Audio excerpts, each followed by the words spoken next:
நன்மை செய்யாம திரும்பி போக மாட்டாரு. அது யாருக்கு தெரியுமா? தங்களை தாழ்த்துகிறவர்களை விட்டுட்டு ஆண்டவர் திரும்பி போகவே மாட்டார். அதான் ஆண்டவர் சொல்லும் போது சொல்றாரு, பிள்ளைகளுடைய அப்பத்தை எடுத்து நாய்க்குட்டிகளுக்கு போடலாமா, போடுவோமா நாங்க? உடனே அங்க இருந்து எதிர்முனையிலிருந்து அந்த லேடி என்ன சொல்றாங்க அப்படின்னா, ஒரு பாஸ்டரா ஒரு ஃபாதரா இருந்துட்டு இப்படி பேசலாமா? இயேசுவா இருந்துட்டு இப்படி பேசலாமா?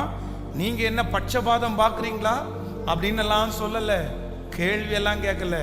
ஆண்டவரே ஆண்டவரே, அந்த பிள்ளைகள் தின்னு முடிச்சு அந்த மேஜையிலிருந்து விழுகிற அந்த துணிக்கையினால இந்த நாய்க்குட்டின்னு சொன்ன என்னுடைய பசி ஆறும் இல்லை.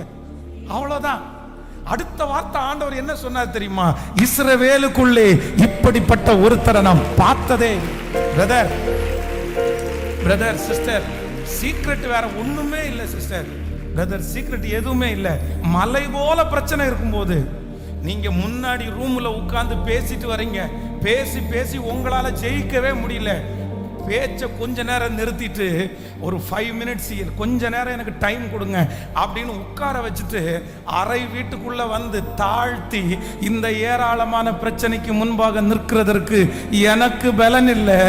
போகும் வழி இன்னதென்று எனக்கு தெரியாது, என்ன பண்றதுன்னு எனக்கு தெரியல ஆண்டவரே, என் கண்கள் உங்களை மட்டும் நோக்கி இருக்கிறது அப்படின்னு நீங்க உங்களை தாழ்த்துவீர்களே, ஆனால் நான் நம்புறேன் ஆண்டவர் உங்களை விட்டு கண்டிப்பா போகவே மாட்டார்.